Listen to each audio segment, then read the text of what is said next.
All right, Shalom Israel. I'd like to give all praises, honor, and glory to Yahweh, Ba'ashem Yahushai, double honor to the apostles and elders of Great Millstone, and Shalom to Lek out there doing this work of faith and labor of love, true sincerity.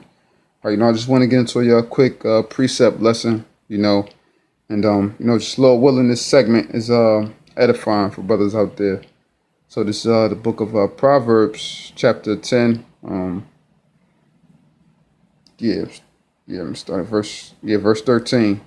And the lips of him that hath understanding, wisdom is found. But a rod is for the back of him that is void of understanding.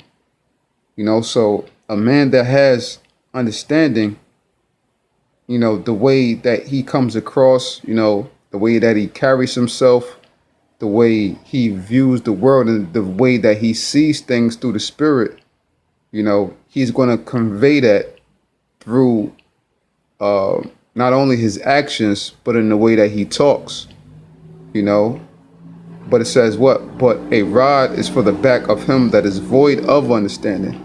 Because a man that is void of understanding, obviously, how are they going to talk? They're going to talk foolish. They're going to make talk about things that they don't fully understand. They're going to come from a standpoint of the world. But our standpoints and how we see things is how the Lord sees things. We see things through the spirit, and ultimately not dealing with things in, its proper context, putting things in proper perspective, and truly being circumspect of, different situations, you can end up stumping your toe, so to speak, And that's why it says, but a rod is for the back of him that is void of understanding, And we want to make sure that we're not giving Satan any ammunition, for the Lord to cast judgment on us, for our actions, for the words that we speak out of our mouth. And with every situation that you deal with, you have to thoroughly analyze it. And I like to speak about that a lot because, everything is of the mind.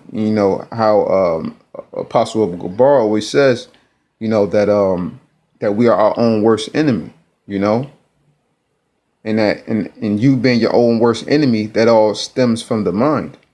So we have to deal with things, in a level of understanding that conveys wisdom, because the Apocrypha says,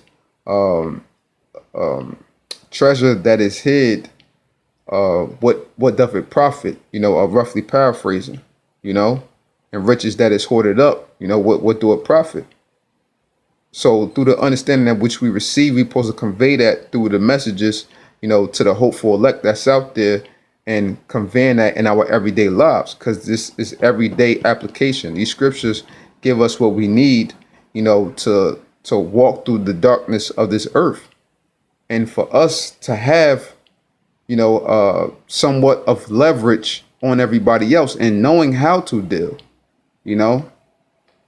So it says, wise men lay up knowledge, but the mouth of the foolish is near destruction. Okay, the rich man's wealth is his strong city.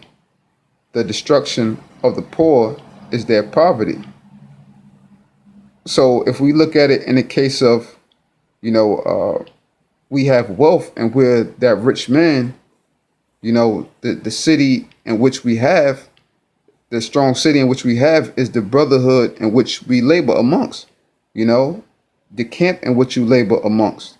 It's supposed to be wealth there, because every individual brother, is supposed to be a strength unto the body, an add-on unto the body, But it says what? The destruction of the poor is their poverty, and if you have, brothers that's lacking in certain areas, what you're supposed to pick them up,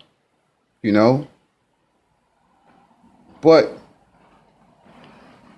if you have, what's the best way I can possibly put it? Just thinking of, matter of fact, in the aspect of 2/3.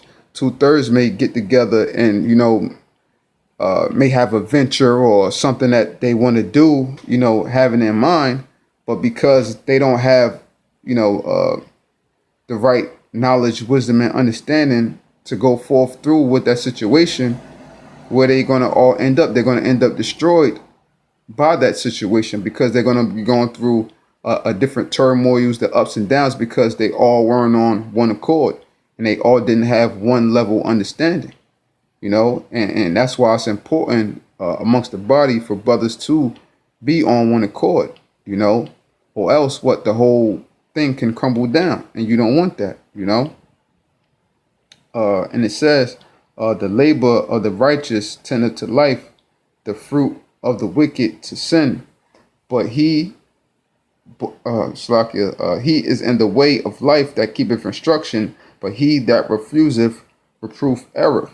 So, we want to be in the way of life, and keep the Lord's instructions, and, follow through with different things that the Lord requires of us day in and day out, and truly living, what we talk about, and not just yapping off at the mouth, because we don't want to be in a way of error, and at times when, you get reproved and different stuff like that, you have to learn how to constantly take things on the chin, because it's all for the betterment of yourself.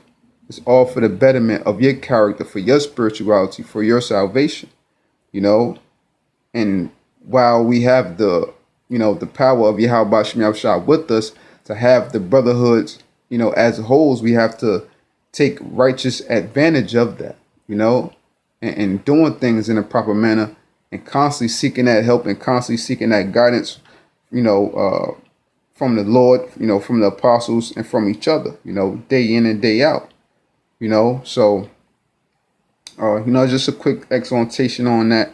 Just going, speaking in the spirit, so I just hope this short segment was edifying, and I'd like to give all praises, honor, and glory to Yahweh, Ba'ashem Yahushai, double honor to the apostles and the elders of Great Millstone, and shalom to the elect out there doing this work of faith and labor of love and true sincerity.